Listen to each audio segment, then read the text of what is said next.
Evangelho escrito por João, capítulo 10, e o 4º versículo, apenas como motivação espiritual para esta noite, embora aqui a nossa exposição não vai ser exatamente sobre esse versículo, não é uma pregação expositiva, mas eu escolhi esse texto como uma motivação para nós que lideramos na casa do Senhor. E quando tira para fora as suas ovelhas, vai adiante delas, e as ovelhas o seguem, porque conhecem a sua voz. Quem diz amém? Poder sentar. Esse texto fala de líderes, de pessoas que atraem outras a segui-lo. Claro que é uma linguagem figurada falando de Jesus e da igreja, mas nós podemos aplicar também, há uma liberdade para aplicarmos isso a nós que servimos a Deus e que precisamos influenciar quem está ao nosso lado, nos auxiliando no trabalho do Senhor. Agradeço a oportunidade de cooperar nesse trabalho riquíssimo da nossa igreja, motivado pelo nosso pastor presidente. Também agradeço a comissão do Eladalp, na pessoa do pastor Dário, pastor Paulo Filho, a recepção nesta noite. Queridos irmãos, o tema é tipos de liderança, não é? Eu agradeço aí esse material que é preparado e que nos ajuda muito. Algumas orientações, pois os irmãos aqui não precisam ser ensinados. Tem até pessoas aqui com certeza com muito mais tempo na obra do que eu tenho até de vida. Mas, como instrumento de Deus, quero apenas trazer algumas motivações para nós esta noite. Há uma pergunta aí, e essa pergunta nós devemos, às vezes, parar para fazer. Como alguém se torna líder? Isso se nós cremos que as pessoas se tornam. Porque pode ser que alguém acredite que os líderes, eles já nascem líderes. É possível que alguém já tenha algo de liderança nato, dentro mesmo da sua personalidade. Também é possível que alguém adquira a liderança através de estudo, de formação, de cursos.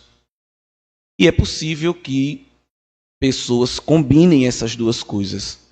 Tenha algo dentro de si já formado e maximiza com os conhecimentos adquiridos ao longo da vida. E também podemos falar de um quarto grupo que possivelmente não tem nada de liderança, nem aptidão nata e nem aptidões adquiridas. Então nós que estamos aqui servindo a Jesus, podemos fazer uma introspectiva e uma retrospectiva análise para pensar se estamos aqui porque adquirimos habilidades ou se o Senhor nos deu essas habilidades.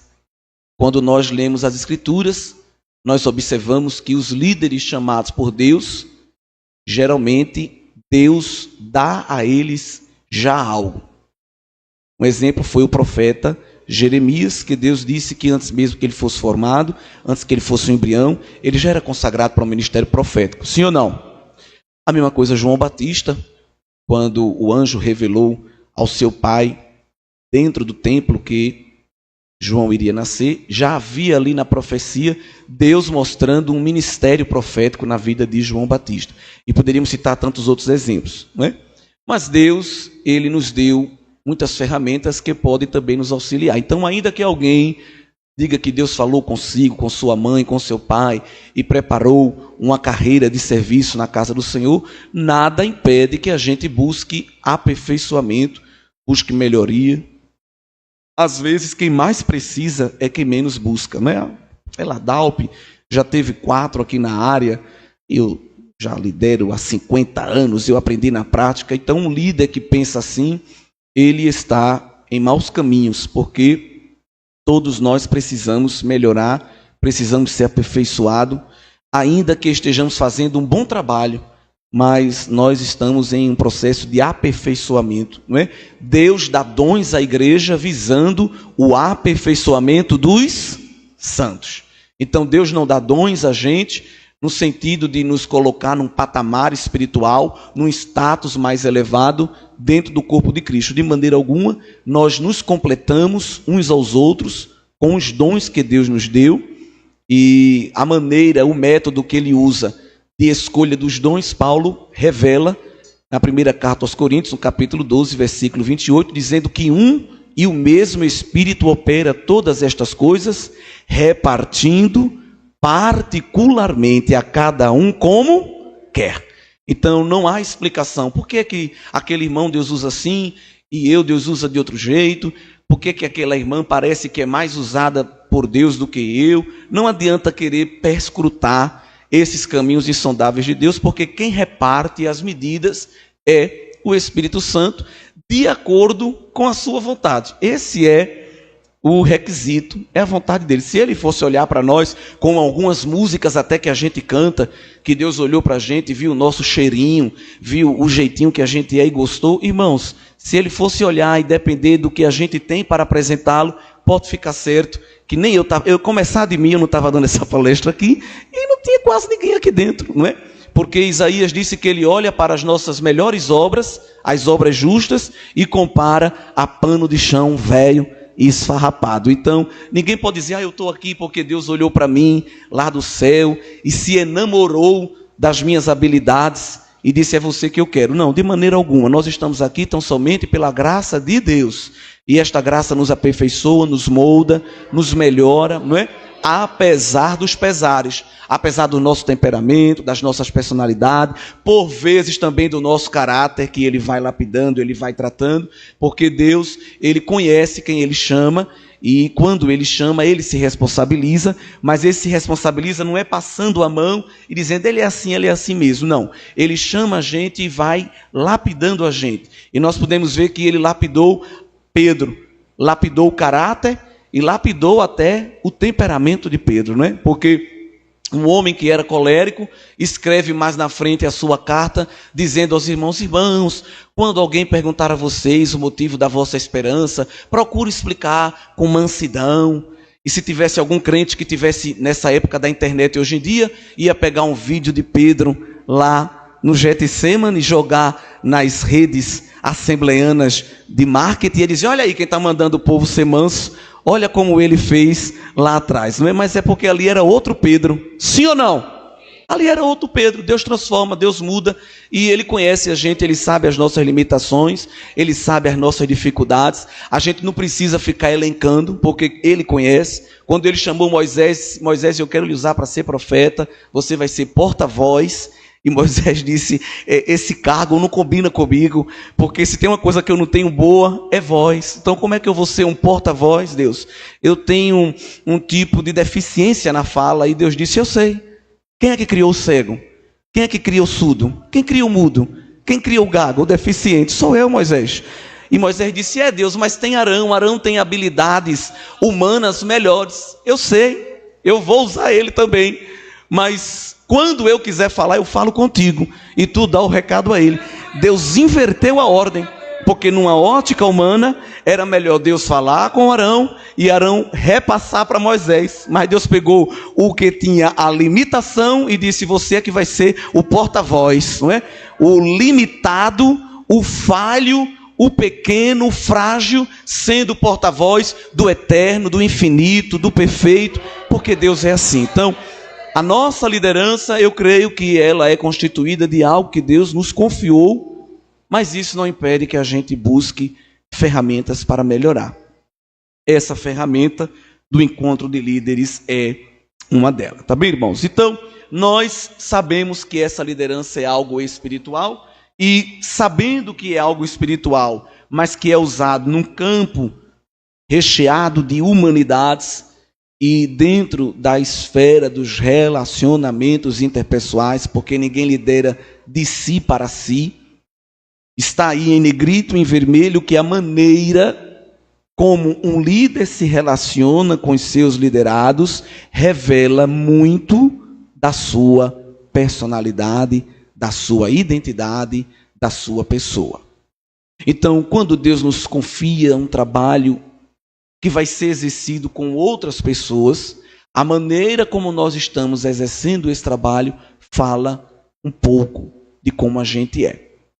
Aquelas porções de nós que só Deus conhece, mas terminam sendo evidenciadas com as nossas atitudes, nossos posicionamentos, a maneira como a gente trabalha, como a gente fala, como a gente se comporta, as nossas ideologias, as nossas convicções, os pensamentos que estão cristalizados, enraizados no âmago do nosso ser, a gente não consegue guardar isso, às vezes até de maneira involuntária, a gente vai demonstrando. E revela parte da nossa personalidade, revela também parte do nosso caráter. Então nós precisamos, como pessoas que estão à frente de um trabalho, servindo de referência, servindo de ícone, servindo de um ponto de apoio para outros que ainda estão dando os seus primeiros passos, nós precisamos pedir graça de Deus, irmãos, para mantermos-nos naquilo que Ele nos constituiu como referência, sobretudo na maneira como nos relacionamos, né? Então, quando nós falamos de liderança, é importante chamar a atenção que não existe aí uma fórmula mágica, uma receita pronta. Nada contra um livro que diga assim, 10 passos para uma liderança, bem-sucedida, né? 3 segredos de uma liderança eficaz. Isso são títulos de marketing para vender, porque chama a atenção, não é? Você diz, eita, 3 passos, então se eu fizer os 3, vai dar tudo certo lá na congregação. Então, não existe, porque cada cabeça, diz o ditado, é um mundo. Cada congregação tem uma característica. Dentro da congregação, cada departamento tem uma característica. Então, às vezes, a fórmula mágica que deu certo comigo não vai dar certo com você, não é? Então, nada contra cursos, aulas, livros que se propõem a uma fórmula perfeita. Mas é só ter cuidado para não se decepcionar, porque você pode aplicar todos aqueles passos e, de repente, perceber que não saiu do mesmo jeito. Isso acontece até com uma receita de comida que você pega lá na internet, vê a foto, a coisa mais linda. Um caldo de camarão de 4 queijos, não sei de quê, que você segue tudo direitinho, mas quando sai, era melhor abrir a lata de sardinha mesmo, jogar o molho, misturar com o cuscuz que ia dar tudo certo, né? Então, toda receita, ela tem o seu risco. Principalmente de quem está manuseando ela. Porque às vezes a gente culpa quem propôs a receita, mas às vezes foi você que não manuseou direito, não é? Então eu não quero dizer aqui que existe uma receita perfeita. Existe a palavra de Deus, esta sim, inerrante. Aqui tem princípios sim, perfeitos, e que se a gente utilizar, dá certo. Dá certo. E a gente pode utilizar outras ferramentas para se inspirar, para enriquecer a nossa formação como líderes. Mas não se decepcione se você pegou essa receita lá, um PowerPoint, alguma coisa na internet, um podcast, né, que está muito na moda, e de repente não funcionou. Por quê? Quem está trabalhando nesse processo é o oleiro. E a principal pessoa que ele está interessado em lapidar é você e eu, não é? A gente que é líder costuma pegar aquele grupo que Deus nos confiou e estabelecer para eles um padrão de melhora, de aperfeiçoamento. Mas, na verdade, quem mais é aperfeiçoado, quem mais é lapidado, quem é mais tratado, é quem está conduzindo o grupo. Até porque Deus não trabalha com contradição de uma pessoa que tem uma vida toda atrapalhada se propor a ser um elemento de condução. Deus entende as nossas limitações, as nossas dificuldades, sim. Mas isso não significa que Ele também pega qualquer pessoa, de qualquer jeito, para conduzir o seu povo. De maneira alguma, não há base bíblica para isso. Então, quando a gente está fazendo um trabalho, e de repente aquele trabalho nos faz sofrer, e aparentemente não há prosperidade, e aparentemente não há sucesso, se você, nesse sofrimento, já está chorando nos pés de Jesus, e pedindo misericórdia, já está dando certo. Porque o principal Deus já conseguiu, foi fazer você se humilhar. Então, às vezes, você assume o trabalho na igreja, não é? O dia de boas-vindas, alguém vem com um tapete, vem com um buquê. O dia das boas-vindas, o dia da posse é muito bom. É muito bom. Não é isso? Geralmente é. Tem posses que não são assim, como a de Eliseu, que assim que pegou a capa, já tinha água de Jericó para ele curar. Mas, geralmente, o primeiro dia, a recepção, tem um jogral, aquela coisa toda, não é? Primeiro dia, mas depois começa a vir, mas Deus, tu não me chamaste para me estar em lugar de honra, eu não sou o filho do rei, eu não sou a princesa de Jeová, porque tudo isso, Deus está lhe moldando neste processo, tratando com a sua vida, tratando com a sua alma, e se mais ninguém prosperar, se você sair desse manuseio da mão de Deus na sua vida, lapidado, já deu tudo certo. Agora, a partir do momento que Deus trata conosco, Ele termina também tratando com aqueles que estão perto de nós. Então, a liderança é uma modelagem de Deus na vida de quem lidera. Não olhe só para aqueles que Deus confiou no seu lugar, dizendo que eles é que tem que melhorar, eles é que tem que progredir, quando nós devemos tomar essa primeira posição de quem está precisando melhorar. A gente sabe que o exemplo arrasta e convence muito mais do que uma multidão de palavras e do que o discurso mais eloquente. Uma grande crise que vivemos de liderança são pessoas que colocam uma série de tarefas para os outros fazerem, mas esta pessoa que propõe as tarefas não as executa. Isso é uma das maiores crises de liderança, inclusive dentro da igreja.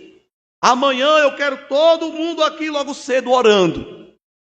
Você pode até ter sucesso nessa convocação, mas a melhor maneira de convocar é: amanhã nós estaremos aqui orando junto e você vai estar lá orando. Tem gente que escreve livro sobre oração, dá palestra sobre oração, mas você nunca encontra ele na igreja orando, não é? Tem gente que escreve livro sobre escola dominical, dá palestra em tudo que é lugar sobre escola dominical, mas no domingo de manhã não está na EBD. Entende? Tem gente dando palestra de liderança, mas quando ele recebe a confiança de organizar um grupo, é para destruir. Então, é uma grande crise que nós vivemos, até dentro da igreja às vezes, de pessoas que propõem, mas não participam da execução daquilo. Então, o primeiro a ser lapidado por Deus somos eu e você que estamos na frente do trabalho. E se a gente tiver essa consciência, a gente sofre menos na obra de Deus, porque a gente vai entender que Deus está agindo em nós e por nós. Mas Ele começa primeiro agindo em nós, para depois agir por nós, não é? Então, queridos irmãos, consciente disso, a gente sofre menos e consegue executar o trabalho de Deus com um pouco mais de facilidade na nossa consciência. Mas aí eu queria falar um pouco sobre esses estilos de liderança. São muitos na literatura, livros cristãos sobre liderança, que também não está pegando muito material secular, porque o mundo secular não tem a visão espiritual. Mas dentro da literatura de liderança cristã, evangélica, a gente encontra muita coisa boa. Isso aqui não é criação minha, não, tá bem? Só selecionei algumas coisas. O primeiro, e aí, quando eu for falando, você vai vendo aonde é que você se encaixa. Porque a gente costuma, quando está ouvindo isso, dizer: eita, parece com fulano, esse aí é cicrano. Não, vamos tentar ver onde a gente se encaixa. Tá certo? Esse é o principal exercício. O primeiro é o estilo orientado pelo resultado. Aí está uma figura de gráficos de colunas, né? É aquele líder que para ele o que importa é só a meta. Para ele só importa o dado, o registro, o número, a operação, o processo, a execução, a tarefa. Esse líder, ele geralmente é autocrático. Ele é uma pessoa que toda autoridade reside não somente nele. Persuasivo, ele tem a capacidade de fazer com que as pessoas sejam confirmadas pela sua palavra, as pessoas sejam conduzidas e convencidas naquilo que ele está propondo. Esse líder, ele também tem uma característica boa, que é o empreendedorismo.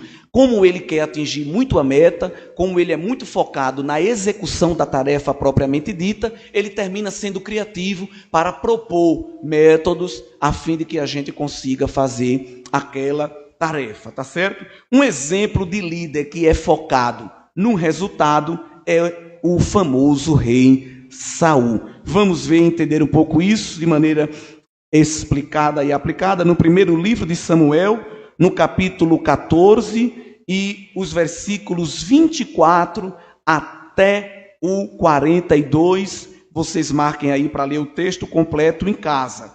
Mas o que eu queria focar é apenas alguns versículos, a partir do verso 24, do primeiro livro de Samuel, capítulo 14.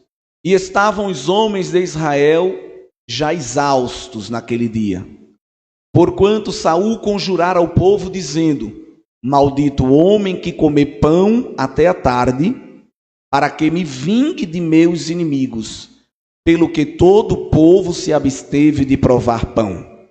Qual era a meta aqui de Saul? A vitória sobre os seus inimigos.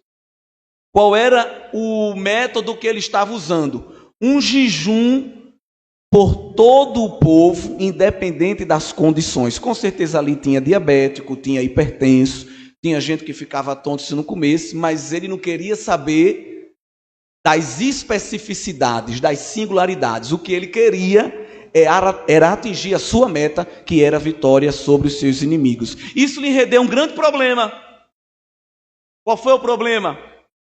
Quem já leu essa passagem sabe. E quem leu e esqueceu vai lembrar hoje. Qual foi o grande problema deste voto aqui enlouquecido que ele fez?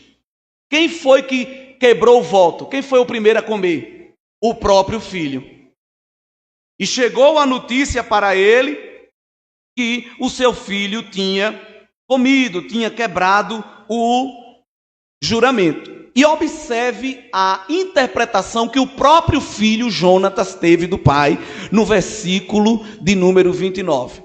Então disse Jonatas: meu pai tem turbado a terra, meu pai está perturbando o povo. Ora, vede como se me aclamaram os olhos por ter provado um pouco deste mel. Quanto mais se o povo hoje livremente tivesse comido do despojo que achou de seus inimigos. Porém agora não foi tão grande o estrago dos filisteus. Mas Saul não queria nem medir as consequências deste voto que ele estava tomando. O que ele queria era a vitória sobre os seus inimigos. E nós vamos observar, queridos irmãos, nos versículos seguintes, veja aí o versículo de número 39, porque vive o Senhor que salva Israel, que ainda que seja em meu filho Jonatas, certamente morrerá. Então Saul não estava nem aí para as condições de quem executava as suas tarefas, ele só queria que executasse. Então isso é autocracia, isso é um estilo de liderança soberano, déspota, autoritário, autoritarismo, que o sufixo ismo revela coisas exageradas que se tornam ruins, porque a autoridade é boa, autoritarismo não. Então o líder que é orientado pelo resultado, para ele só importa que faça, independente de quem está fazendo, independente de como está fazendo, o que importa é que seja feito. Pergunta introspectiva: será que esse estilo de liderança é bom? Será que esse estilo de liderança é ruim? Vamos para o segundo exemplo que a gente consegue começar a balancear. É o estilo orientado pelas relações. Aí esta figura, onde cada pessoa tem uma peça e quando estão em equipe, elas se encaixam. Os líderes que são orientados pelas relações, diferente dos primeiros que são autocráticos, geralmente eles são democráticos. É aquele líder que ele está mais preocupado em consultar as pessoas acerca das suas ordens, das tarefas a executar, para saber o que elas pensam, o que elas acham.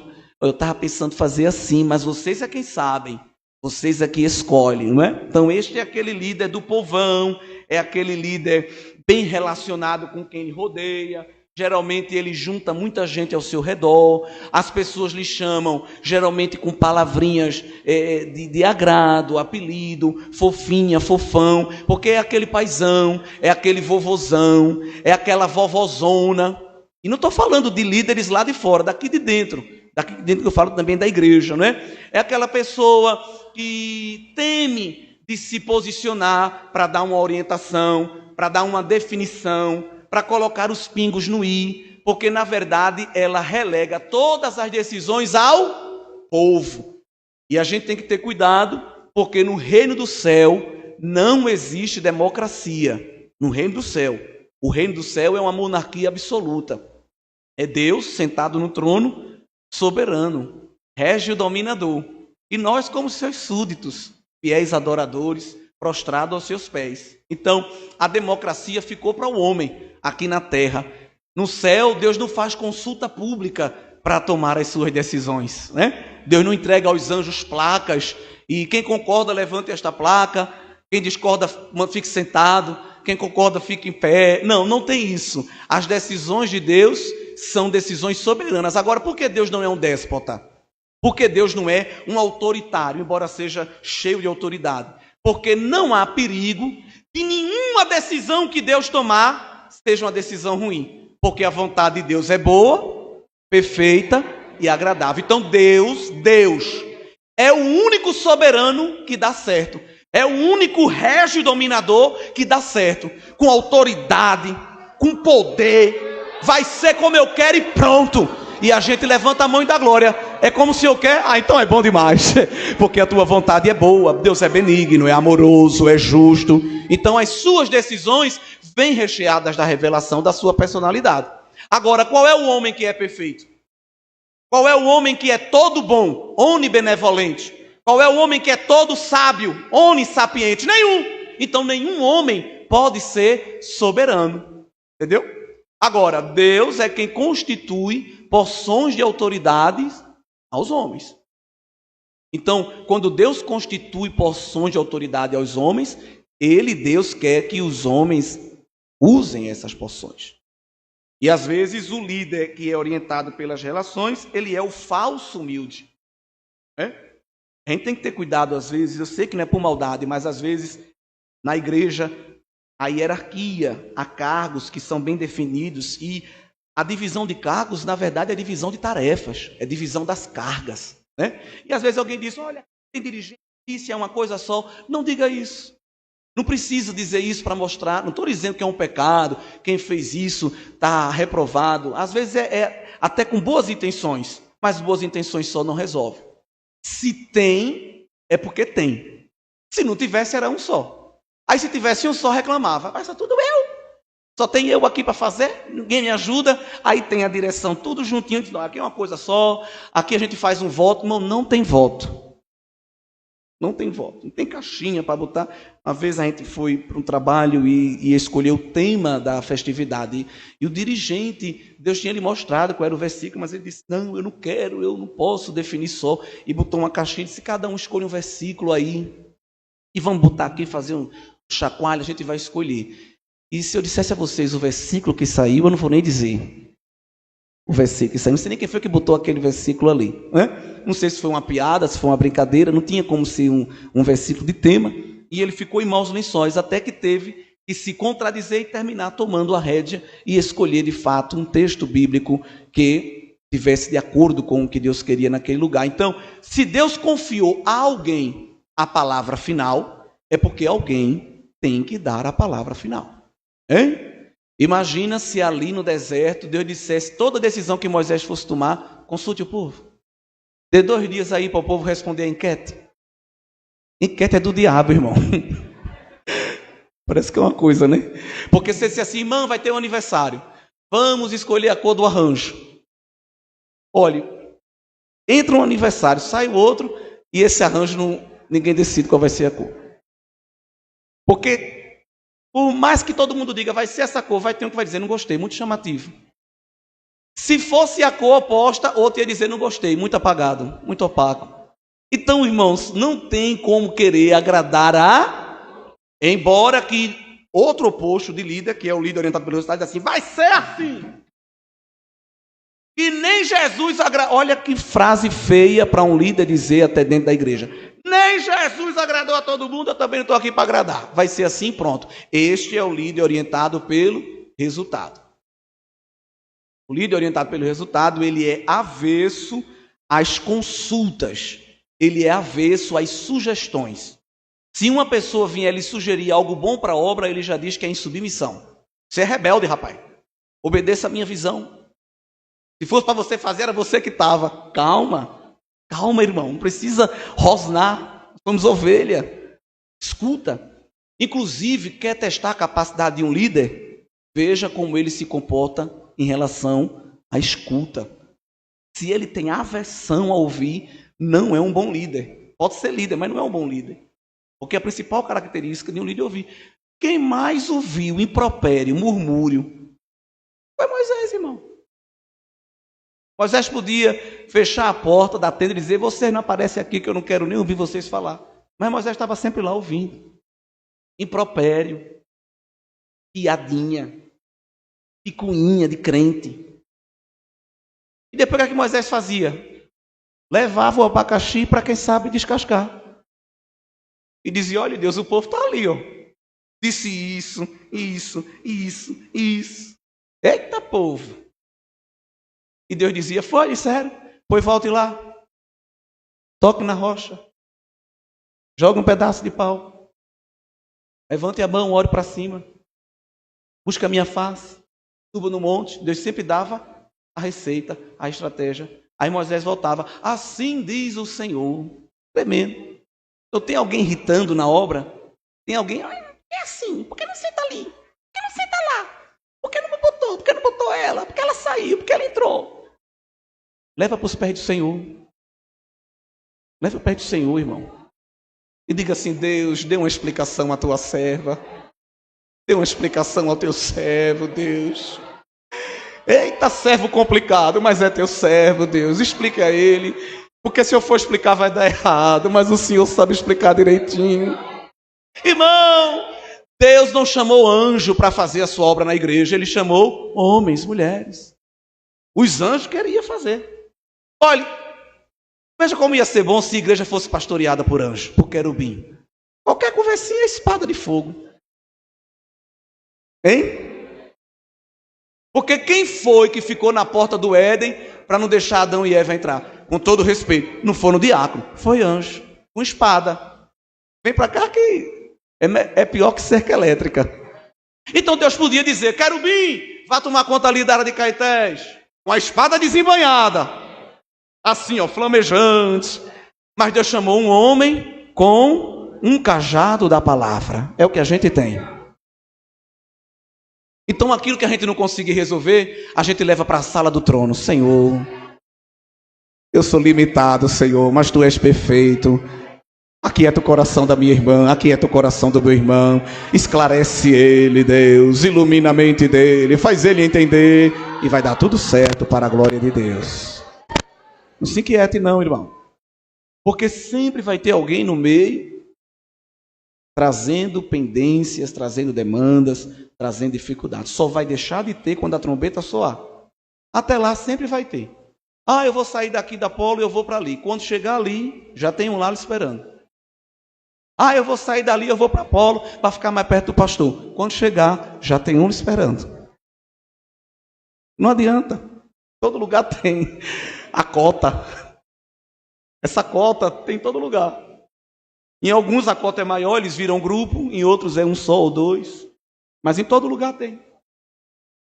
E esse material só vai ser retirado no dia da colheita. Tem gente querendo tirar agora.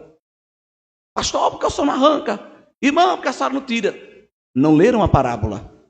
Quando Jesus disse: não é agora não. Tem o dia para tirar, não é agora. E por que o senhor não tira agora? Por causa de vocês mesmo. Porque se eu passar minha foice, arranca tudo. Mas porque eu tenho misericórdia dos meus carvalhos de justiça, os cedros do Líbano, as palmeiras do deserto. Glória a Deus. Tremendo, não é?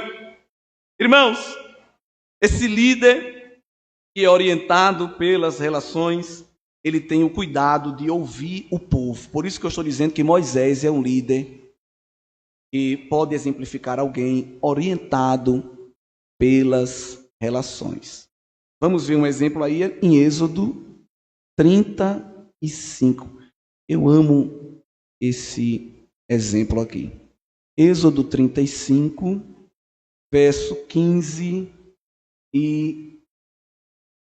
ou melhor, Êxodo 33, né? É a passagem dali, quando Deus diz que não vai com o povo. Êxodo 33, verso... Vamos ver, irmãos, já a partir do verso 12. Quando Deus fica irritado com o seu próprio povo. E Moisés disse ao Senhor: eis que tu me dizes, faze subir a este povo, porém não me fazes saber a quem hás de enviar comigo. E tu disseste, Deus, a mim: conheço-te por teu nome, achaste favor aos meus olhos. Olha a reivindicação. Agora, pois, se tenho achado graça aos teus olhos, rogo-te que agora me faças saber o teu caminho, e conhecer-te-ei para que ache graça aos teus olhos, e atenta que esta nação é o teu. Disse, pois, Deus: irá a minha presença contigo para te fazer descansar. Então respondeu Moisés: se a tua presença não for conosco, não nos faça subir daqui. Se Moisés fosse orientado só pelo resultado, Deus ia dizer: eu não vou, você vai. Moisés, pronto, contanto que eu chegue, o resto é resto. Mas como Moisés era orientado pelas relações, era orientado pela maneira como lidava com o povo, quando Deus disse: o povo é ruim e eu não vou por causa deste povo, Moisés disse: este povo não é meu, eu quero até que o senhor corrija o que o senhor está falando, o povo é seu. E tinha que ser Moisés mesmo para dizer isso para Deus, né? E se o povo é seu, ainda que um povo rebelde, quanto mais obstinado, tudo isso que o Senhor diz, eu não vou sair daqui. Se a tua presença, aí Moisés vai dizer assim: não for comigo. Porque se Deus está dizendo, esse povo, Moisés, não presta. Se eu for com eles é para matar. Deus disse isso. Se eu for com eles, a minha presença vai destruir. Então, por misericórdia, eu não irei. A minha ausência, na verdade, não é nem juízo, é misericórdia. Então Moisés veio dizer: então Deus, vá pelo menos comigo, que eu sou teu servo. Eu sou o filho do rei, eu sou o teu profeta.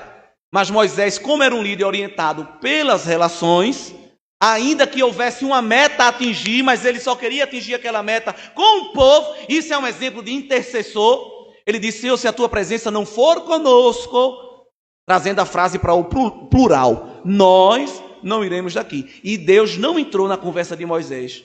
Deus disse assim: então a minha presença vai com vocês. Aí Deus disse: tá bom, a minha presença irá contigo para te fazer descansar. Milhões de pessoas ali. E Deus falando, dizendo que ia somente com um homem. Por quê? Era a maneira dele liderar. Deus considerou, não é? Então pergunto aqui: será que esse estilo orientado pelas relações é um estilo todo bom, todo ruim? Por isso que eu disse, vamos aí meditando e vendo aonde, não é onde o outro se encaixa, é onde eu estou encaixado, certo? O terceiro tipo é um tipo que tem muito também na igreja. Não sei se tem aqui, aquela velha história. Tem, irmão, claro que tem. Se não tivesse, ele não estava falando, não é? O estilo de não interferência. O estilo de não interferência são aqueles que evitam tomar decisões, não possuem metas claras, seguem apenas o roteiro pré-estabelecido, mantêm o status quo, foge de problema, foge de decisões sérias e complexas para não sair da zona de conforto. Olha, mantém como está, que eu não quero problema para minha cabeça, não. Esse tipo de liderança também é encontrada na Bíblia. É aquele líder que não se posiciona de maneira alguma a fim de não ser responsabilizado. Vamos ver um exemplo, ainda aqui em Êxodo 32, bem pertinho. Esse aqui é conhecido. Êxodo 32, do verso 19 ao 24, quando Moisés estava na vigília do manto, lá em cima do monte, e quando desce, vê o povo adorando a um bezerro. Não é isso? E o povo dançando, aquele molejo, aquela festa, aquela algazarra. Moisés ficou, irmão, com uma ira e quebrou as tábuas do testemunho. E aqui há uma lição, porque Deus não mandou ele quebrar. Imagina eu ficar com raiva com alguma coisa que não der certo aqui, quebrar microfone, quebrar o copo. Isso aqui não presta para nada. E Deus naquela hora não tratou isso. Mas Moisés prestou conta mais na frente. Depois que ele se acalmou, o Senhor disse: Moisés, suba de novo o monte, que eu vou imprimir a minha declaração. Só que não é em papel, era na tábua. E vá só, viu? Vá só. Agora imagine um homem com mais de 80 anos, subindo e descendo montanha, carregando pedra, para ele aprender a nunca mais agir com base nas suas emoções. Agora eu pergunto aqui, a gente conhece a Bíblia, ele aprendeu? Hein? Não. Porque mais na frente vai ter outro acesso de raiva. Então, querido irmão, querida irmã, não pense que Deus vai abonar a sua conduta dizendo, rapaz, ela é tão explosiva, né? Mas é o jeito dela mesmo. Eita, olha como ele se ira fácil. Ele é assim, né? Não, irmão. Deus vai pedir conta. Se está trazendo prejuízo para a obra, ele vai pedir conta. Porque ninguém é obrigado a tratar com a indisponibilidade do nosso fruto do Espírito. Nós somos obrigados a frutificar no Espírito. O dom espiritual é o Espírito que dá a cada um como quer, mas o fruto é o crente que produz. Então nenhum crente pode dizer, olha irmão, a minha área é a alegria. O mistério de Deus comigo é na alegria. Agora, mansidão eu não tenho. Então você não tem nada. Porque o fruto do Espírito, ele tem suas fatias, ele tem que estar completo, não é? Ai, irmão, meu negócio, eu sou assim, eu sou dinâmico, eu sou sincera. Me chama para obra agora, não traga desaforo não, que você vai ver quem eu sou. Eu sou muito sincera, não, você é carnal. Porque sinceridade é algo que vem do próprio Deus. E a sinceridade, ela produz vida. Tem gente que fala assim, eu falo mesmo. Não, você não tem o fruto do Espírito. Peça a Jesus fruto do Espírito. Porque até para falar a verdade, a gente tem que ter uma postura. Jesus falou verdades sem atacar, sem ridicularizar. Jesus denunciou o pecado. Jesus denunciou o sistema. Jesus acabou a farra da corrupção. Mas aqui, ó, na elegância, na autoridade, movido pelo Espírito Santo de Deus. Então, com respeito aos pastores aqui, crente desbocado, linguarudo, falador, dentro da igreja, dizendo que isso é uma virtude, se converta na presença do Senhor. Peça para ele botar na sua língua a lexívia que Malaquias viu. Peça para ele lavar a sua boca com a água da palavra, lavar o coração, lavar os olhos, arrancar toda a mágoa, para que você seja calmo, sereno e tranquilo, como Jesus foi também no seu ministério. Não é, irmãos? Deus estava ensinando a Moisés e ele teve dificuldade. E eu acho interessante que a Bíblia diz que ele era o homem mais manso. Imagina se ele fosse sanguíneo. Eita Deus, tremendo. Irmãos, quando Moisés vê aquela bagunça, quem é que Moisés procura? No versículo de número 21. Quando Moisés desce do monte, que vê aquela bagunça, aquela carnalidade, quem é, no meio daqueles milhões de pessoas que Moisés chama para prestação de conta? Arão. Então, você que é líder, quando o pastor lhe chama para prestar conta, e você diz, olha pastor, eu não tenho nada a ver com... Você é um Arão. Ou um Arã. Hein? Olha o que Arão disse. É Moisés no verso 21. E Moisés disse a Arão, que tem feito este povo, que sobre ele trouxeste tamanho pecado. Então disse Arão, não se acenda a ira do meu Senhor. Esse Senhor aqui é Moisés. Tu sabes que este povo tem tendência para o mal. E eles me disseram, vamos fazer deuses. Por que Moisés está demorando de voltar da vigília? A gente não sabe o que é que ele vai trazer de lá. Aí eu disse, mas veja só, irmão. Quem tem ouro, que traga para a gente derreter e fazer o bezerro. Então é aquele líder que ele não quer de maneira alguma se posicionar a fim de não arrumar instabilidade com o povo. E aí ele traz para este próprio povo um peso, consequências, dores, negocia princípios, valores éticos, morais, espirituais que são inegociáveis, ou pelo menos devem ser. E quando são chamados à prestação de conta, assinam o atestado de óbito e sua liderança quando dizem, mas você sabe como eles são. Então, querido irmão, querida irmã, liderança é posicionamento. Agora, não é um posicionamento autoritário, déspota. É um posicionamento com a mente de Cristo. Mas tem hora que tem que dizer sim, tem hora que dizer não, tem hora que tem que dizer aguarde, vamos orar. Porque o povo pode colocar a pressão que for, mas o reino de Deus não é movido por pressão. O reino de Deus não é movido por panelaço, por baixo assinado. O reino de Deus é movido pela soberania de Deus, o monarca absoluto, o régio dominador. Agora, um líder que representa Deus nas suas decisões, ele não pode assumir uma posição omissa. Porque a omissão também pode ser um tipo de pecado. Nós sabemos que há pecados por omissão. Nós não cometemos pecados somente por coisas que fazemos. Há pecados que são coisas que nós deixamos de fazer. O Salmo 15 mostra algumas coisas que nós devemos fazer para ser cidadão celestial e algumas coisas que nós não devemos fazer. Então Deus, ele olha para a gente com esse conjunto de atividades. Infelizmente, Arão errou e errou feio. Eli também, o sacerdote Eli, já que a gente estudou domingo agora na escola dominical, o exemplo de paternidade omissa de Eli. O primeiro livro de Samuel nos diz no capítulo 3, quando Deus entrega a profecia a Samuel, diz assim: eu vou julgar a casa de Eli, porque Eli ouvia falar do mau testemunho dos seus filhos, e diz o texto bíblico, mas não os fez parar. Talvez alguém chegou e disse: sacerdote, eu vi os seus filhos se deitando com as mulheres que estavam na porta do templo. Rapaz, você sabe, né? Muita testosterona, esses meninos são muito viril, é cabra macho. Não pode.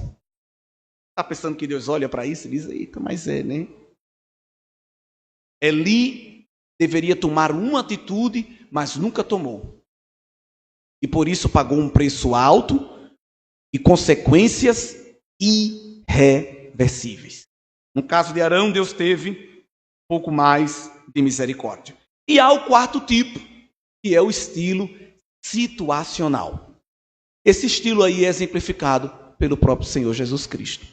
Há uma definição muito boa. O estilo situacional se adapta à liderança, à necessidade dos liderados, e não à sua vontade, porque a vontade do povo pode ser enganosa. O estilo situacional observa o contexto e busca resolver as problemáticas de cada situação em particular. Palavra-chave do modelo de liderança situacional: eu considero o contexto. Então eu digo à irmã: você tem que estar aqui de 7 horas para orar, senão você é uma relapsa. Mas a irmã chega para mim e diz: meu irmão, olha, eu chego de 7h30, 7h40, porque eu tenho que levar meu filho na escola, meu esposo não anda dentro de casa, eu tenho que preparar tudo, deixar lá. Então é um contexto. A gente tem que ter cuidado hoje no mundo que a gente vive, no dia que a gente vive, até para fazer uma cobrança dentro da igreja, porque nós vivemos um período de tempo muito diferente, muito estranho. E nem sempre o que alguém está deixando de fazer não é negligência, imprudência, má vontade. Muitas vezes já fui esbofeteado quando chamei alguém: rapaz, cadê você? Eu disse: ô pastor, eu achei até bom que o senhor perguntou, eu estava precisando contar. E quando a pessoa conta: meu irmão, me perdoe até a minha negligência para com você. Não é? Às vezes a gente olha alguém de longe assim, quer fazer uma leitura, mas para evitar esses pré-julgamentos, esses preconceitos, é bom se aproximar, conhecer um pouco. Irmão, onde é que tu mora? Com quem tu vive? O que é que tu faz? Como é que tu tá? Tá bem? E aí você vai ganhando um relacionamento de confiança e conhecendo quem convive com você na obra. Porque nós não trabalhamos com máquinas, trabalhamos com pessoas, com sentimentos, com histórias de vida, com culturas, com contexto. E se a gente for desenrolar o rolo da vida de cada um aqui, irmão, a gente vai andar com as 2 mãos levantadas, porque é gente que era para estar detido, acamado, sofrendo, moribundo, com peso das lutas que lhe assaltam, mas apesar de tudo isso, estão escapando, estão saltando a muralha, estão passando no meio de um esquadrão, estão derrubando o gigante, tirando o veneno da panela, estão quebrando o arco, estão cortando a lança, estão pedindo para Deus queimar carro no fogo, está saindo daqui, saindo dali, subindo no monte, descendo no vale. Vai para lá, cão, tu não vai me atingir, porque eu sei quem me chamou. Ele se responsabiliza. São vidas, irmãos. Deus não dá seu trabalho à máquina. Deus deu seu trabalho a homens, a mulheres, com suas limitações, com as suas imperfeições. E quando a gente quer fugir, que diz, não dá mais, o Senhor diz, receba a graça. Ela é suficiente e o meu poder vai se aperfeiçoar na sua fraqueza. Você continua carregando aquela fraqueza, mas agora ela está empoderada. Mas não é empoderada por ideologia, não. É pelo verdadeiro poder do Espírito Santo de Deus. Às vezes é uma enfermidade física, às vezes é uma enfermidade na alma, né? Às vezes está lutando ali com a depressão, está lutando ali com a ansiedade, a síndrome do pânico, coisas querendo entrar na alma e está ali lutando. Eu não aceito isso não, Deus. Eu vou lutar, eu vou vencer, eu quero fazer tua obra. É ouvindo palavra de maldição dentro da própria casa, ouvindo palavras de maldição dos que lhe amam, dos que deveriam estar lhe abraçando, mas na verdade lhe odeiam, somente por causa da sua fé. E você poderia largar tudo, mas diz, Senhor, eu vou, eu não consigo não, mas eu vou. Não temas, porque eu sou contigo, não te assombres, porque eu sou teu Deus. Eu te tomo pela tua mão direita e te digo, não temas, eu te ajudo. Então nunca mais, em nome de Jesus, abra sua boca e diga, ninguém me ajuda, porque Isaías 41:10, Deus diz, ninguém não, eu te ajudo. Aleluia! O líder situacional, ele procura entender a pessoa. Ele precisa entender. A gente não gosta que Deus entenda a gente, então vamos pedir graça para entender o outro. Irmã fulano é complicado, irmão ciclano é difícil. Jesus me dê graça para entendê-lo, para ouvi-lo, para suportá-lo. Porque se Jesus resolveu chamar essa pessoa para fazer a obra dele, a gente vai ter que se juntar e fazer a obra com ele, também com ela. Meus irmãos, observe que o grupo de Jesus era um grupo bem heterogêneo dos 12. E ele foi ali encaixando todo mundo. Tinha os mais calados, os mais reservados, tinha os precipitados, tinha os interesseiros, né? E Jesus foi ali lapidando, de vez em quando dava uma cacetada mesmo, assim para ver se a pessoa aprendia. Porque quando a mãe dos filhos do trovão disse, Jesus, olha, já que o Senhor está andando tão perto deles, e eles do Senhor, é tudo junto, a coisa mais linda, não tinha como já deixar reservado lá no céu, do seu lado, 2 cadeiras, porque quando ele chegar já fica lá, já dá continuidade ao ministério. E Jesus deu uma palavra dura, disse, eles podem beber o cálice que eu vou beber, não é? Uma palavra dura. Eles conseguem carregar o peso que eu estou carregando? Hein? Depois, quando Jesus estava na cruz, foram dos primeiros a desaparecer. E a gente às vezes olha para certas coisas que Jesus fala e não percebe como Jesus, quando tinha que derrubar um balde de água fria, no calor das emoções de alguém, ele não media esforço. Quando voltar tudo animado, eita, expulsei 10, estou melhor que tu, que eu expulsei 15. Oxa, pai, vamos embora, a produtividade está fraca, eu estou expulsando 30 por minuto, é poder de Deus e tal, caça demônio, aquela coisa toda. Jesus, tu não sabe, a gente só marchava assim, ó, o demônio saiu e disse, grande coisa. Grande coisa. Pensa que ele disse, foi. Bota aqui os gráficos, vamos comparar. Quem tem a melhor taxa de exorcismo por minuto? Não. Isso não é nada, rapaz. Te alega que teu nome está escrito no livro da vida, não é porque está expulsando demônio, não. Isso aí qualquer um faz. Né? Entende? Então Jesus não fica... Não, ele dá o que é para ser dado, mas também quando a gente está se espalhando um pouquinho... Vai para cá, fica aqui nesse quadrado... Fica aqui nessa forma que eu te coloquei. Fica na posição que eu te chamei. Não te espalha muito, não. Será que você poderia dizer essa frase? É só o assembleano que tem coragem de dizer isso. Diga para o seu irmão, não se espalhe muito, não. Porque tem gente se espalhando, viu, irmão? Tem uns que se pudesse sentava no banco todinho, só ele, só ela. Só ela quer cantar, só ele quer reger. Só ela quer profetizar, só ele quer administrar. Oh, abençoado, tu não é um povo não, cheio de tentáculo não. Ele só te deu 2 mãos, 2 pés. Faz o que ele mandou tu fazer e deixa outro também trabalhar, deixa outro fazer. O reino de Deus é amplo, o corpo de Deus é amplo, o rebanho de Deus é amplo. E tem medida para todo mundo trabalhar para Jesus. Tem mais para todo mundo. Não, irmãos, que o Senhor nos ajude a entender qual é a medida que Ele quer para as nossas vidas. Qual é o objetivo, então, meu e seu, nesses tipos de liderança, e o exercício é que tipo eu estou. E aí eu acho que dá para perceber que não existe um modelo, talvez, que a gente se enquadre só naquele. Às vezes a gente transita, né? Tem hora que a gente é uma coisa, tem hora que a gente é para ali, depende da situação, depende do momento. Mas há um modelo aí que a gente viu que poderia ser um modelo considerado mais indicado. Qual é? Qual é? O situacional, que é justamente o modelo de Jesus, que considerava as especificidades, as singularidades e o contexto de cada pessoa que estava trabalhando com ele. Exercer liderança é influenciar. Okay? Então vamos pedir a Deus graça justamente para que através da nossa personalidade, do nosso caráter, vidas sejam influenciadas para servir mais a Ele. Isso está lá em João 15, verso 16. Não foste vós que escolhestes a mim, disse Jesus, mas eu escolhi a vós para que vades e deis fruto, e o vosso fruto permaneça. Então há um desejo de Deus de que ao frutificar as pessoas conheçam que nós somos os seus discípulos, seus seguidores.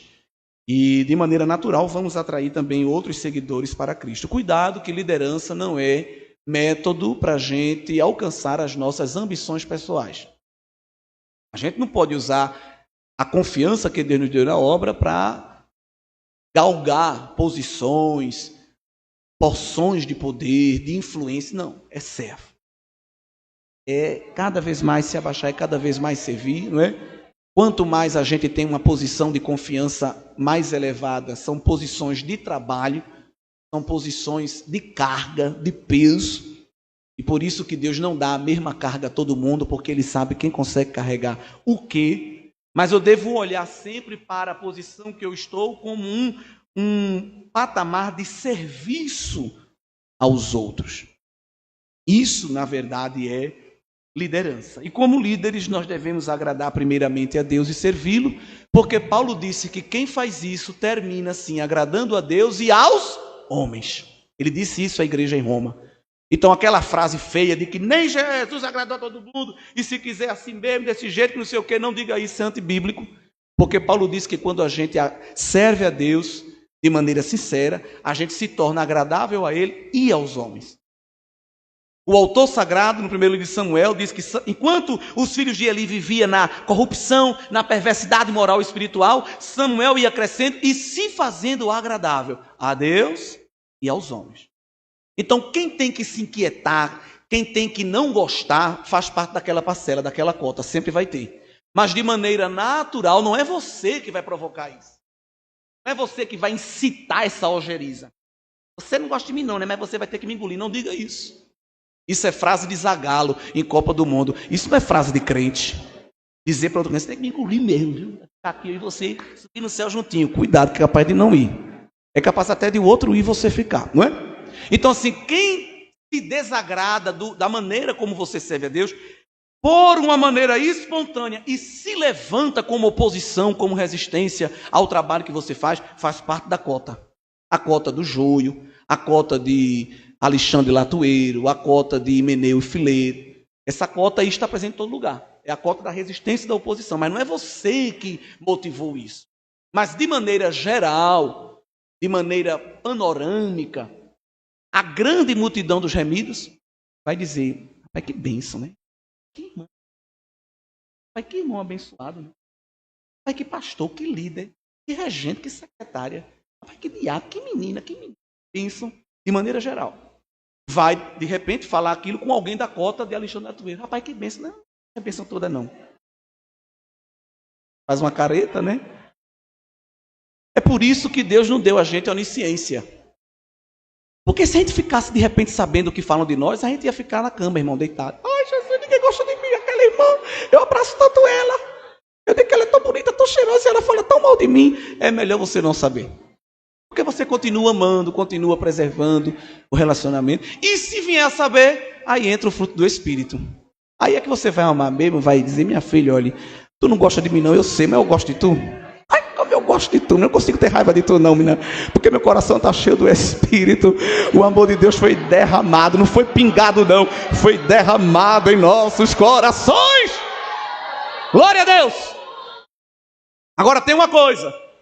No tocante à obra, quando você tiver que exercer autoridade, você vai exercer independente disso.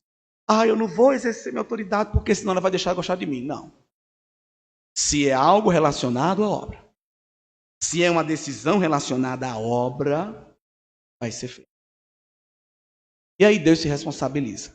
Não é, irmãos? Porque se a gente fosse preocupar com as reações também de todas as maneiras, de todos os cálculos, a gente nunca ia fazer nada. Os efeitos colaterais, Deus vai administrando. Se o seu desejo no íntimo do seu coração é agradar a Deus e a sua igreja, Deus vai se responsabilizando das suas decisões. Se você faz com qualquer outro interesse, pode ficar certo que o efeito colateral vai vir e Deus vai cobrar de você.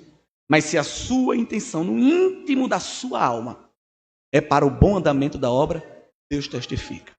Deus testifica. Quanto mais trabalho Deus confia a gente, mais difícil é tomar decisões, né? Porque sempre tem alguém que não aceita, que não concorda, que discorda. Hoje estamos num tempo de uma falsa espiritualidade, que um pastor diz: minha irmã, estou precisando da senhora para sentar ali naquele banco agora para fazer o trabalho ali. Então eu me dei 40 dias, porque o Espírito Santo tem que me confirmar. Eu vou ter que arrepiar meu corpo todo, tenho que ver a apoteose da Shekinah no Sinai, para poder pensar se vou aceitar o seu convite. Acha que é Moisés, acha que é Elias, não ora coisa nenhuma de verdade. Porque se orasse, Deus já tinha lhe dito. Porque você viu Jesus chegando, chamando Pedro para trabalhar, e Jesus fez de um jeito diferente. Jesus não chegou como a gente chega no fim de um culto, depois de um culto, a palavra tremenda, aquele culto maravilhoso, Deus falou: eu quero você fazendo minha obra. A criatura cantou: eu quero trabalhar para meu Senhor. Aí quando termina o culto: minha irmã, quero falar com a senhora. Estou precisando da senhora. Não, pedi 40 dias que eu vou orar para Deus confirmar. Jesus foi chamar Pedro lá no trabalho dele. Vai embora! Deixa a rede aí, vai pescar. Homem agora. Você viu Pedro dizendo: espere, não é assim não. Eu tenho que confirmar primeiro. Eu tenho que sentir no meu coração para ver se é de Deus ou não. Me perdoe. Me perdoe se você faça isso. Se você quiser me pegar aqui fora e dizer que eu estou errado, me perdoe. Agora me prove biblicamente que tem fundamento esse tipo de linguajar. Para uma dirigente, para um pastor, para um líder, homem, mulher de Deus, que diz: minha irmã, estou precisando de... Quando Elias chegou, que Deus disse: Elias, o dirigente que vai ficar no teu lugar, a posse dele já está marcada, vá lá dar posse a ele. É Eliseu, filho de Safate. O texto bíblico diz que quando Elias chegou, só jogou a capa, falou mais nada. Se fosse esse de hoje, o que é isso? O que é que significa isso? Hein? Quando ele jogou a capa, Eliseu com certeza já tinha ouvido falar algo, Deus já tinha falado com ele, já foi-se embora. Tá bom, eu estou indo. Vou seguir, fazer o trabalho, não é? Quando Jesus chegou para falar com Mateus, o publicano: chuta essa banqueta, rapaz, deixa essa profissão, deixa esse imposto e vem me servir. Ele disse: não, me dê 3 dias que eu vou jejuar, vou para a oração e o querubim vai ter que abanar a asa aqui, eu senti, para Deus confirmar. Me perdoe. Eu posso estar errado. Eu quero que você mude o meu pensamento e me dê o caminho. Posso dizer: não, eu estou com irmão, beleza, eu estou errado. Isso é uma heresia. Nós temos que orar. Não sei quanto dia para Deus confirmar. E vai me mandar saber nosso igreja. Não precisa ter medo. Porque se Deus chamou alguém para estar final, ele elege essa pessoa autoridade para fazer o meu sabe. Quando Deus quiser salvar alguém, eu quero deixar a palavra das asas do céu e dizer: você recebe de jeito também. Também quando não desobedecesse. Agora você fala: eu quero quem quer. Então o que eu vejo é uma falsa mentalidade. Quando ele chama alguém para fazer algo, e ele está no posto dele, e ele vive, manda. Quando assim, minha irmã, não estou sabendo. Eu fiz uma mudança no seu coração, mudar sempre do jeito que Deus quer. E a irmã disse: fez as perguntas de 2 dias, só foi um questionário: como é que é, como é que vai ser, qual é o dia, como é o dia, a localidade e tal. Mas a irmã faz trabalho, se eu for universidade, está aqui na igreja, estou chamando alguém para dirigir. Eu não quero, não. E eu sentado. E eu fui para lá de igreja. Mas nem falar com a irmã, não precisa que eu falo. Isso não era, porque eu não quero que o homem fique mandando para ir para aqui, para ali, não sei o que, não. E eu cheguei em casa, dobrei o joelho, falei nada, só pensei: disse: Jesus, se foi tu mesmo que mandou para ali, não foi o homem, o Senhor vai batizar com o Espírito Santo. A gente sabe que batendo com o Espírito Santo hoje é um evento a cada 4 anos, a cada vez que o cometa passa, é que aparece um batismo hoje na igreja. Não porque Deus mudou, é porque o povo realmente não está querendo. Né? Pois Jesus foi tão bom que batizou logo de manhã, quando ela chegou no trabalho. Aí depois ela disse, pastor, realmente era de Deus. Eu digo, a senhora descobriu agora? Ela estava sabendo, olha. Né, irmãos? Então, tem gente que quer ser mais crente do que os outros. Tudo bem. Se você foi chamado para servir, você está disposto, você está pronto. Quando a ordem chegar, eu estou na posição, Senhor. Eu sou flecha na aljava de Deus. Quando Jeová bota assim a mão, olha, a flecha está lá, ela só quer saber a direção. Aonde é?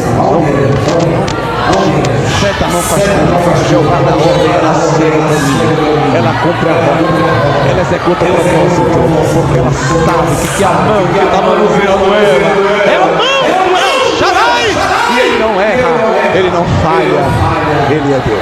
E Deus nos ajude, irmãos, a ser líderes como Cristo é serve a ele, usando os dons que ele recebeu para o aperfeiçoamento da igreja e para a glorificação do nome do Senhor. Para nós que queremos aprender um pouco mais, nós temos aí esse gráfico. E encerrando com a tarefa de classe, os irmãos podem ver que este gráfico ele é um exercício para você tentar ver como líder aonde é que você está.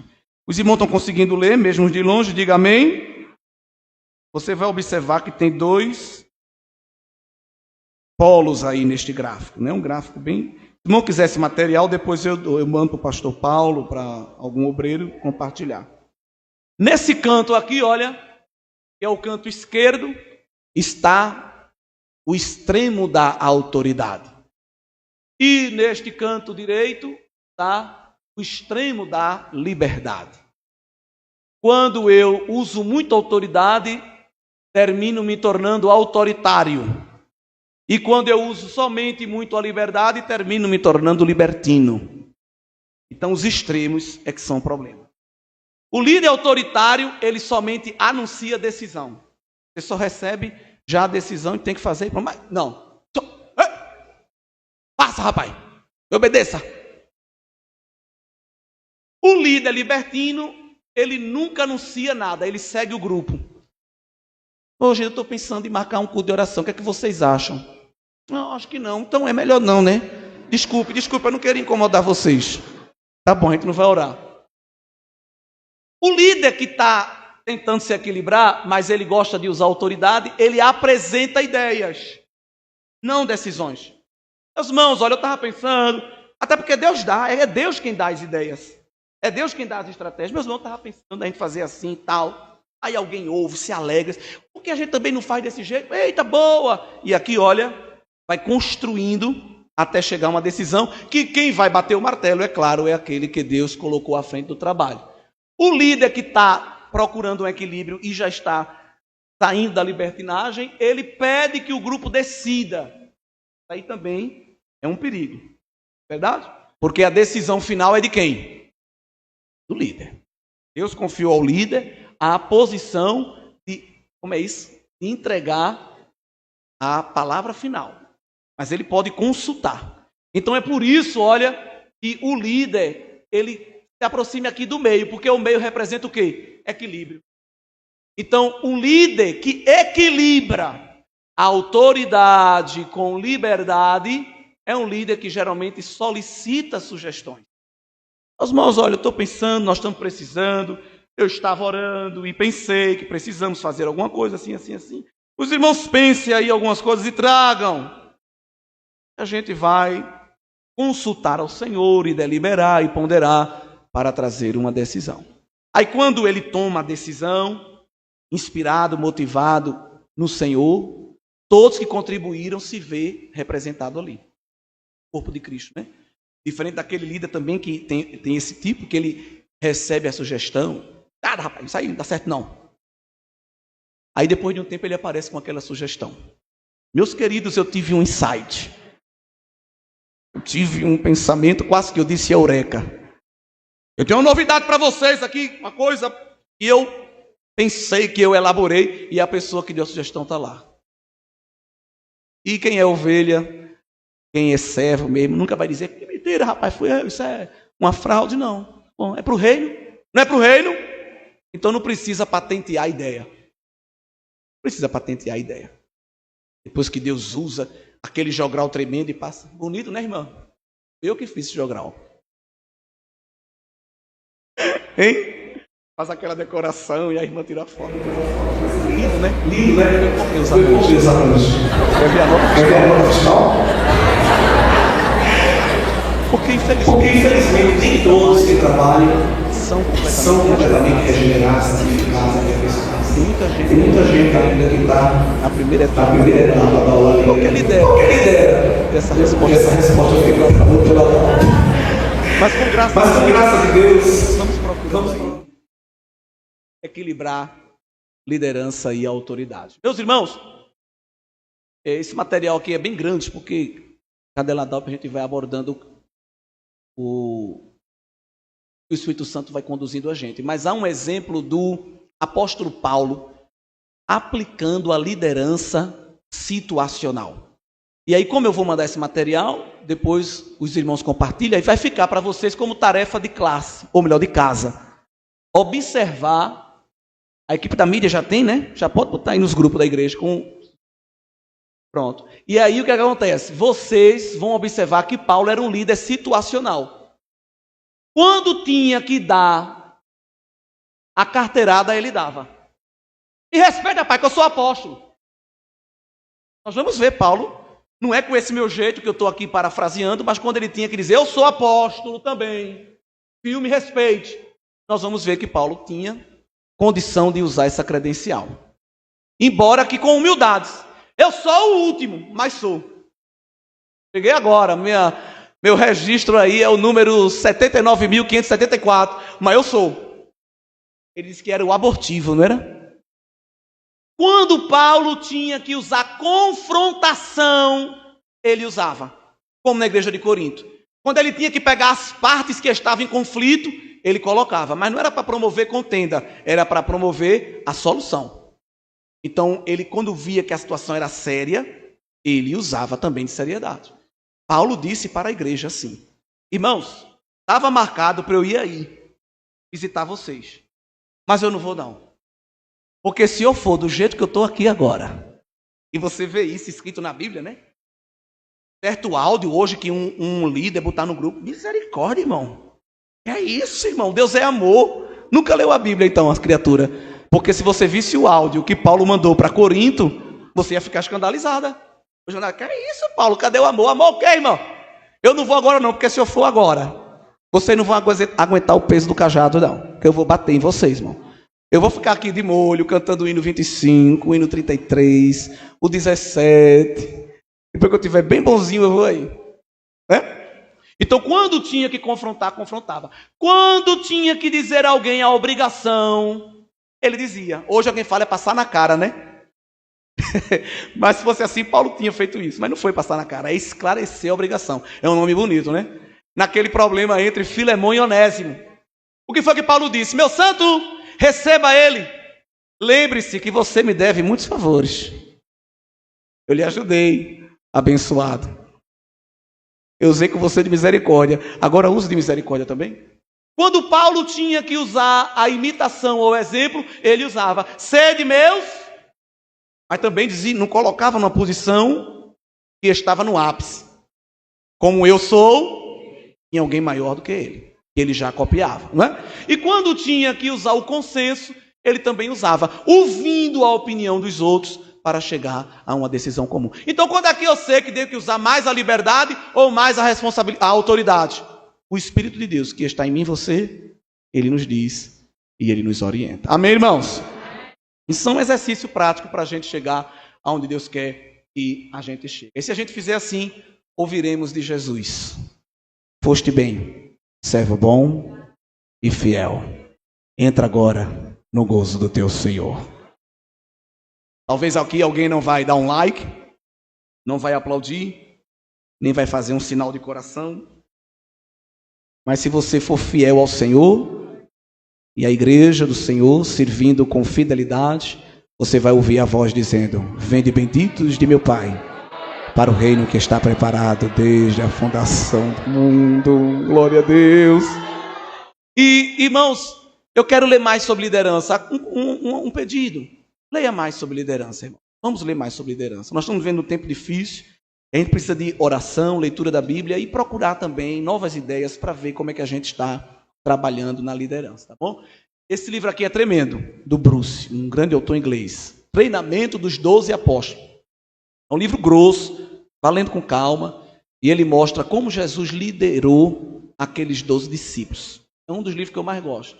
Esse aqui, embora o título seja o Pastor Pentecostal, mas serve para líderes, como organizar a sua vida e como tornar ela mais útil para o céu. É um livro também grosso, muitos capítulos, são dezenas de capítulos tratando de tudo, da área da saúde, da área financeira, relacionamento com a família, cuidado com a saúde psicológica. Esse livro todo líder deveria ler, embora o título seja dirigido a pastor, mas todos que desempenham tarefa podem dar uma lida e tirar lições para a sua vida. Esse autor, que é o Tim Keller, faleceu essa semana, os irmãos conhecem bem, mas esse livrinho aí, irmão, você lê uma tarde, Ego Transformado, porque muitas vezes o problema do líder é o ego dele, não é? Então, esse aí mostra como a gente tem o nosso ego transformado em Cristo. E por último também, penúltimo, do Dr. Russell Shedd, também já dorme no Senhor, O Líder que Deus Usa.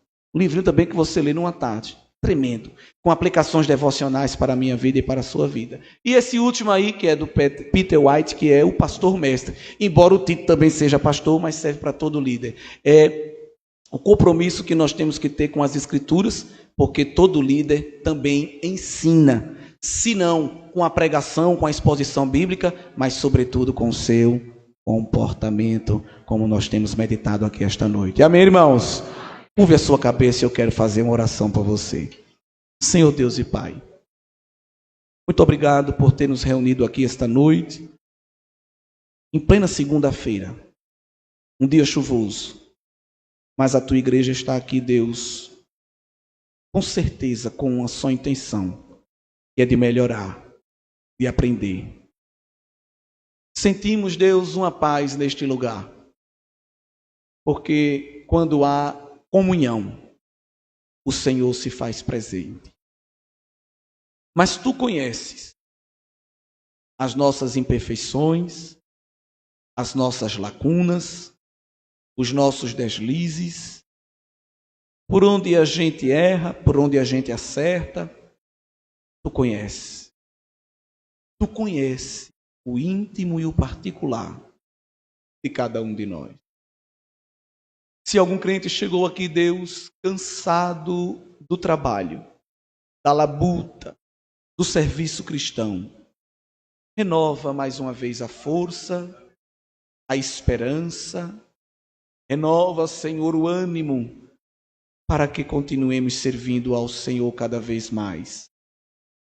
Se há alguém aqui, Deus, com falsas motivações, se há alguém aqui, Deus, descuidado da tua obra, se há alguém aqui, Deus, que ainda não se encontrou, embora esteja até alocado e alocada em um departamento, em uma função, que o teu Santo Espírito esclareça e faça cada um entender quais são os propósitos eternos do Senhor para a vida de cada um de nós. Abençoa o santo ministério, os teus filhos, Deus, que foram constituídos para conduzir o rebanho. Seja o teu servo pastor desta área, como todos os obreiros que ele ladeia, suas famílias. Também cada líder de cada departamento, cada irmão, cada irmã que luta pela fé que uma vez foi dada aos santos. Que ninguém se sinta desprezível, que ninguém se sinta irrelevante, porque nós somos pedras vivas de um edifício espiritual. E a tua casa não é esburacada, as tuas paredes não estão rachadas, porque as lacunas que existem entre estas pedras, a argamassa da palavra une. E se há, Deus, rachaduras, que a tua palavra nesta noite tenha preenchido com a argamassa da tua palavra, nos dando estabilidade, nos dando firmeza, nos dando, Senhor, segurança para suportar as lutas e as intempéries do serviço. Que haja sobre nós nesta noite uma porção de graça duplicada, triplicada, multiplicada vezes sem conta, porque o Senhor que chamou é fiel para cuidar dos trabalhadores da tua seara.